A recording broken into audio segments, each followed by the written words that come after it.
I thought, why are they having this in color? Oh my gosh, you're getting color charges in red and blue. Ooh, that's cool. I'll tell you. If you bend this horseshoe.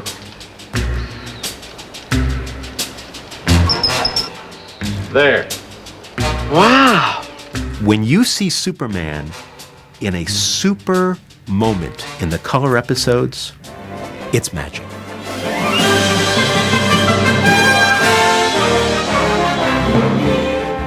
Somebody in the Superman organization was very smart. They were really thinking about the future.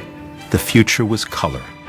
They were the smartest company in town and knew that though it wasn't going to be on in color then in 54 or 55, one day they would be on in color, and so it has been. Sometimes I wonder why Superman picked you for a friend. He's not afraid of anything. You're afraid of everything.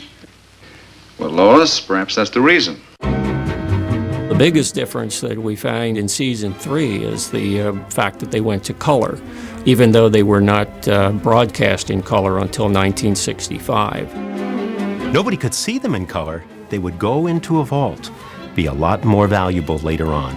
That's when the Adventures of Superman episodes really developed even a greater value. The biggest difficulty, I think, going to the color years was George Reeves' Superman costume. Now he was in glowing red and blue, and it was wonderful to see him, and they were great new uniforms.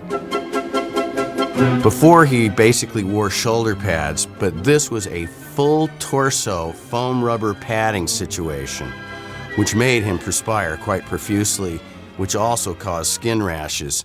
And it was a problem, and he would only stay in the suit at that point for so long.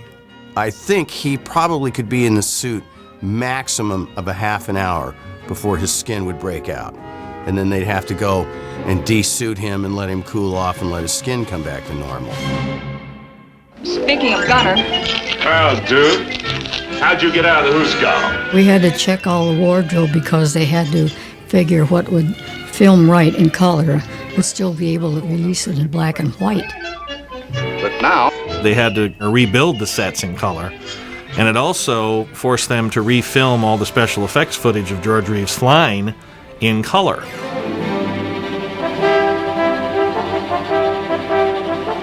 The show at this time mirrored the comics that were on the stand.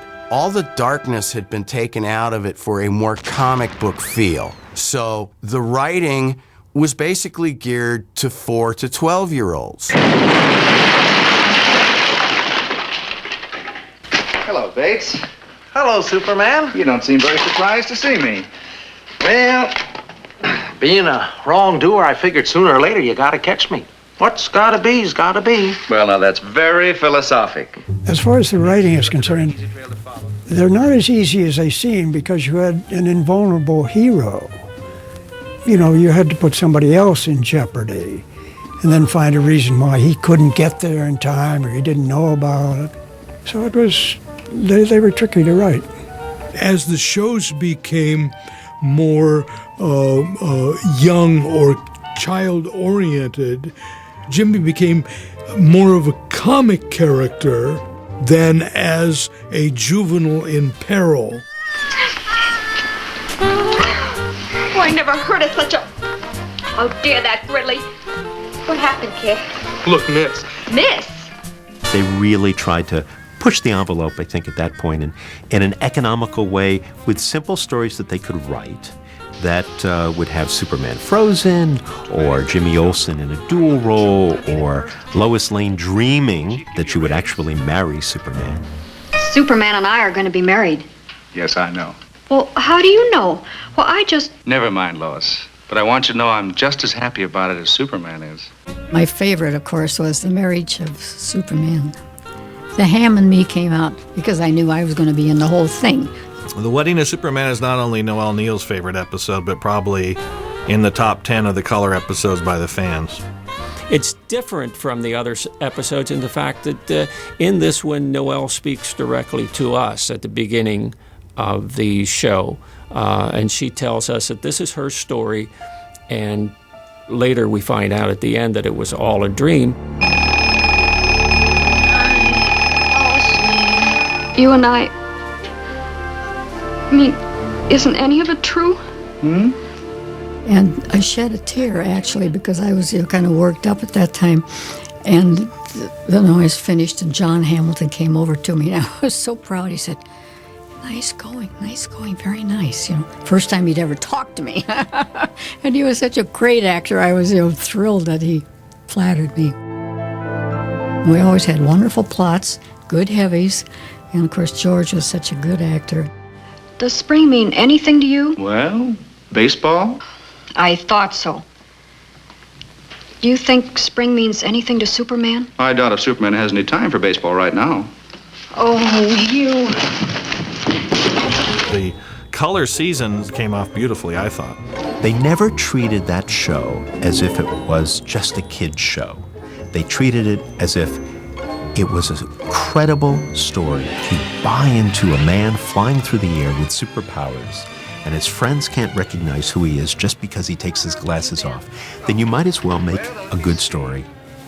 Put the actors and great behind-the-scenes people behind it. That's what they did, year after year. Color was the whole reason that the show has survived as long as it has. Even though I had seen the episodes, it was like watching new episodes again.